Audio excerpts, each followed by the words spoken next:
Hello everyone, this is the fourth and last lecture in metallurgy और इस lecture में हम डिस्कस करेंगे एलॉयज़। तो सबसे पहले एलॉयज़ की डेफिनेशन क्या है। एलॉयज़ की डेफिनेशन कहती है कि एलॉय एक होमोजीनियस या फिर हेट्रोजीनियस मिक्सचर होता है दो या दो से ज़्यादा मेटल्स का। अब इसमें ज़रूरी नहीं है कि मेटल्स हों, हो सकता है दो या दो से ज़्यादा मेटल्स और उसके साथ नॉन मेटल भी प्रेजेंट हों कोई। तो कुछ होमोजीनियस एलॉयज़ के एग्जांपल्स आप देख सकते हो, जैसे ब्रास और ब्रोंज, ये होमोजीनियस एलॉयज़ हैं। जबकि cementite, tin lead solder, pearlite etcetera ये हेट्रोजीनियस एलॉयज़ के कुछ एग्जांपल्स हैं। हालांकि आपको एग्जांपल्स याद नहीं रखने हैं। अब आपके पास सवाल ये आता है कि आप एलॉयज़ को प्रिपेयर कैसे करते हो। तो जनरली जिन भी मेटल्स का, जिन भी एलिमेंट से आप एलॉय बनाना चाहते हो, पहले उनको हम हीट करते हैं, उनको मेल्ट करते हैं और मेल्ट करके उनको मिक्स करते हैं, जो कि कूल होने के बाद एलॉय फॉर्म कर लेते हैं। तो एलॉय का प्रिपरेशन इस तरीके से होता है। तो अब आपके पास क्वेश्चन ये आता है कि हम एलॉयज़ को बनाते क्यों हैं। तो जनरली जो प्रॉपर्टीज़ होती हैं एलॉयज़ की, वो उसके कंपोनेंट्स की प्रॉपर्टीज़ का लगभग एवरेज या उनके बीच की प्रॉपर्टीज़ होती हैं। तो एलॉयज़ बनाने के हमारे पास बहुत सारे रीजंस हैं। जैसे अगर हम अपीयरेंस या फिर कलर को इम्प्रूव करना चाहते हैं, क्योंकि एलॉयज़ के जो अपीयरेंस होती है वो काफ़ी बेटर होती है as compare to parent metal. या फिर किसी भी सब्सटेंस की हार्डनेस को या उसकी टेंसाइल स्ट्रेंथ को बढ़ाने के लिए हम एलॉयज़ बनाते हैं। या फिर उसका कोरोजन के अगेंस्ट रेजिस्टेंस बढ़ाने के लिए, या फिर इलेक्ट्रिसिटी के अगेंस्ट उसका रेजिस्टेंस बढ़ाने के लिए, या हम मेल्टिंग पॉइंट लो करने के लिए भी एलॉयज़ फॉर्म करते हैं, या कास्टिंग एबिलिटी बढ़ाने के लिए, या फिर केमिकल रिएक्टिविटी इम्प्रूव करने के लिए, ताकि वो केमिकली रिएक्ट ना करे सब्सटेंसेस के साथ। अब यहाँ पे एक टर्म है कास्टिंग एबिलिटी, क्या होती है। तो उसको जानने के लिए सबसे पहले हमको ये समझना पड़ेगा कि कास्टिंग का मतलब क्या होता है। कास्टिंग बेसिकली एक प्रोसेस होता है जिसमें मेटल या फिर एलॉय को हम हीट करते हैं, मेल्ट करते हैं, और जो मॉल्टन मेटल होता है उसको हम कुछ मोल्ड्स में पोर कर देते हैं ताकि वो मोल्ड का शेप एक्वायर कर ले। तो डिफरेंट शेप देने के लिए हम डिफरेंट शेप्स के मोल्ड में हम जो मेटल है उसको पोर करते हैं। तो जब मेटल कूल होता है और सॉलिडिफाई होता है तो वो उस मोल्ड का शेप एक्वायर कर लेता है। इस प्रोसेस को हम कहते हैं कास्टिंग। इसमें हम बहुत सारे सब्सटेंसेस को, बहुत सारे प्रोडक्ट्स को मैन्युफैक्चर कर सकते हैं। अब आपके पास क्वेश्चन ये आता है कि कास्टिंग एबिलिटी का मतलब क्या होता है। तो आप जानते हैं कि जब मॉल्टन मेटल कूल होता है तो कूल होने पे वो श्रिंक होता है। तो इसकी वजह से जो उसका शेप होता है वो परफेक्टली मोल्ड के जैसा नहीं हो पाता है। तो जिस मेटल में श्रिंकिंग जितनी कम होगी, उसका जो शेप होगा वो मोल्ड के उतना ज़्यादा क्लोज होगा। तो इसी को हम कहते हैं कास्टिंग एबिलिटी। तो अगर उसमें श्रिंकिंग कम होती है तो उसका शेप मोल्ड से बहुत ज़्यादा मैच करेगा। तो होप कि आपको ये बात समझ में आ गई होगी। अब हमारे पास एक नया टॉपिक है, वो है एमलगम। तो एमलगम होता है एक होमोजीनियस मिक्सचर जिसमें होता है एक एलिमेंट मरकरी और दूसरा कोई और मेटल। कुछ कॉमन एग्जांपल्स आप देख सकते हैं एमलगम के, जैसे सोडियम एमलगम, या फिर जिंक एमलगम, या फिर गोल्ड एमलगम। तो अगर हम सोडियम एमलगम कह रहे हैं तो उसमें होगा सोडियम और मरकरी। जिंक एमलगम कह रहे हैं तो उसमें होगा जिंक और मरकरी। गोल्ड एमलगम होगा तो उसमें होगा गोल्ड और मरकरी। तो एमलगम जब भी वर्ड यूज होता है उसमें एक एलिमेंट हमेशा मरकरी ही होता है। तो अब हम कुछ एलॉयज के बारे में देख लेते हैं।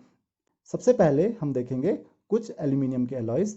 तो दो एलॉयज जो हैं एल्यूमिनियम के बहुत ज़्यादा यूज होते हैं, उनमें पहला है मैग्नीशियम। तो मैग्नीशियम का जो कंपोजिशन है उसमें होता है अराउंड 95% एल्यूमिनियम और 5% मैग्नीशियम। आपको परसेंटेज याद रखने की ज़रूरत नहीं है, बट आपको किसी भी एलॉय के जो कंपोनेंट्स हैं, मतलब उसमें जो एलिमेंट्स हैं, उनको याद रखना है। अगर हम कैरेक्टरिस्टिक्स की बात करें कि मैग्नीशियम के एलॉय की कैरेक्टरिस्टिक्स क्या हैं, तो ये बहुत टफ होता है, काफ़ी स्ट्रांग होता है, इसीलिए जो मशीन्ड आर्टिकल्स और बैलेंसेज में ये काम आता है।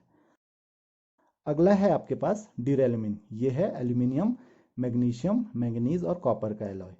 तो ये बहुत ज़्यादा लाइट वेट होता है और स्ट्रॉन्ग और टफ भी होता है। तो इसीलिए जो एयरक्राफ्ट्स के पार्ट्स होते हैं उसमें ड्यूरेलुमिन का बहुत ज़्यादा यूज़ होता है, क्योंकि इसका वेट भी बहुत लाइट होता है और ये बहुत स्ट्रॉन्ग भी होता है। अगला है हमारे पास alloys of copper and zinc. तो सबसे पहला एलॉय इसमें आता है ब्रास। ब्रास बनता है कॉपर और जिंक से। परसेंटेज कंपोजिशन आप देख सकते हैं। ये बहुत मैलिएबल होता है, इसका मतलब आप इससे थिन शीट्स बना सकते हो। डक्टाइल होता है तो इसका मतलब आप इससे वायर्स भी बना सकते हो। ये कोरोजन रेजिस्टेंट होता है, मतलब इस पे इजीली कोरोजन नहीं होगा। और इसकी कास्टेबिलिटी, बहुत इजीली ये कास्ट भी हो जाता है। अगर हम यूजेस की बात करें तो ये कुकिंग यूटेंसिल्स में, वायर्स में, कार्ट्रिज कैप्स हो गई और मशीनरी पार्ट्स में यूज होता है। दूसरा हमारे पास एलॉय है ब्रोंज। ब्रोंज में होता है कॉपर, जिंक और टिन। ये एलॉय बहुत हार्ड होगा और इसकी कास्टेबिलिटी भी काफ़ी अच्छी होती है। अगर इसके यूजेस की बात करें तो ये कॉइन्स में, statues, utensils, control walls etcetera में यूज होता है। तीसरा हमारे पास है गन मेटल। इसमें कॉपर, टिन, जिंक और लेड यूज होता है। परसेंटेज कंपोजिशन आप देख सकते हैं। ये बहुत हार्ड होता है, बहुत ब्रिटल होता है, तो इसके जो यूजेस होते हैं, gun barrels, bearings, gears etcetera में यूज होता है। नेक्स्ट है आपके पास जर्मन सिल्वर। इसमें 50% कॉपर, 30% जिंक और 20% निकल होता है। और इसमें सिल्वर लश्कर होता है, जैसे सिल्वर का लश्कर होता है वैसे ही जर्मन सिल्वर का भी लश्कर होता है, इसी वजह से इसका नाम जर्मन सिल्वर पड़ा है। और इसकी जो इलेक्ट्रिकल रेजिस्टेंस होता है ये भी बहुत हाई होता है। इसको हम डेकोरेटिव आर्टिकल्स और इलेक्ट्रिक हीटर्स में यूज कर सकते हैं, क्योंकि ये बहुत हाई रेजिस्टेंट वायर फॉर्म कर सकता है। अगला है हमारे पास एलॉयज ऑफ आयरन। तो अगर हम आयरन के एलॉयज की बात करें तो जनरली इनको हम एलॉय स्टील बोलते हैं। तो पहला है हमारे पास स्टेनलेस स्टील। स्टेनलेस स्टील में आयरन, क्रोमियम और निकल आपको मिलेगा। ये बहुत हाई रेजिस्टेंस होता है इसके अगेंस्ट कोरोजन, तो इस पे इजीली कोरोजन नहीं होता है। इसीलिए आपने देखा होगा जो हमारे हाउस होल्ड यूटेंसिल्स होते हैं, ऑर्नामेंटल पीसेज होते हैं, शेविंग ब्लेड्स, वहाँ पे हम बहुत ज़्यादा इनको यूज़ करते हैं। क्योंकि दूसरे हमारे पास मैंगनीज स्टील, इसमें 85% आयरन, देन मैंगनीज और कार्बन होगा। इसके अगर कैरेक्टरिस्टिक्स की बात करें तो ये बहुत हार्ड होता है, अगेन कोरोजन रेजिस्टेंट होता है, और इसमें एसिड्स और एल्कली के अगेंस्ट भी काफ़ी ज़्यादा रेजिस्टेंस होता है, मतलब एसिड और एल्कली भी इसको ज़्यादा इफेक्ट नहीं करते हैं। तो इसीलिए इसका यूज़ कटलरी और सर्जिकल इंस्ट्रूमेंट्स में होता है। नेक्स्ट है आपके पास टंगस्टन स्टील। इसके अगर कंपोजिशन की बात करें तो इसमें होता है आयरन, टंगस्टन और कार्बन।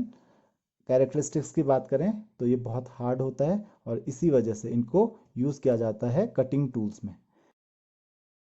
नेक्स्ट निकल स्टील। तो इसमें मिलेगा आपको आयरन, निकल और कार्बन। ये बहुत हार्ड और इलास्टिक होता है, इसीलिए इसको यूज़ किया जाता है इलेक्ट्रिक वायर केबल्स में और ऑटोमोबाइल पार्ट्स में। लास्ट है हमारे पास एलॉयज ऑफ लेड। दो एलॉयज बहुत इंपॉर्टेंट हैं लेड के। पहला आपके पास सोल्डर, जो बनता है 50% लेड और 50% टिन से। इसका जो मेल्टिंग पॉइंट होता है वो बहुत लो होता है। इसको हम सोल्डरिंग के लिए यूज़ कर सकते हैं, इलेक्ट्रिक फ्यूजेस में यूज़ कर सकते हैं, क्योंकि इसका मेल्टिंग पॉइंट बहुत लो होता है। लास्ट है आपके पास टाइप मेटल। तो टाइप मेटल बनता है लेड, टिन और एंटीमनी से। Sb is antimony. तो ये तीन मेटल्स इसमें यूज़ होते हैं। इसका मेल्टिंग पॉइंट भी काफ़ी कम होता है और इसको कास्ट करना भी बहुत इजी होता है। इसीलिए टाइप मेटल का यूज़ होता है टाइप लेटर्स फॉर्म करने के लिए, जो प्रिंटिंग में काम आते हैं। तो इस लेक्चर में इतना ही। अगर आपको इस चैप्टर से कोई भी डाउट्स हैं तो आप अपने क्वेश्चंस कमेंट बॉक्स में पूछ सकते हैं। Thank you very much.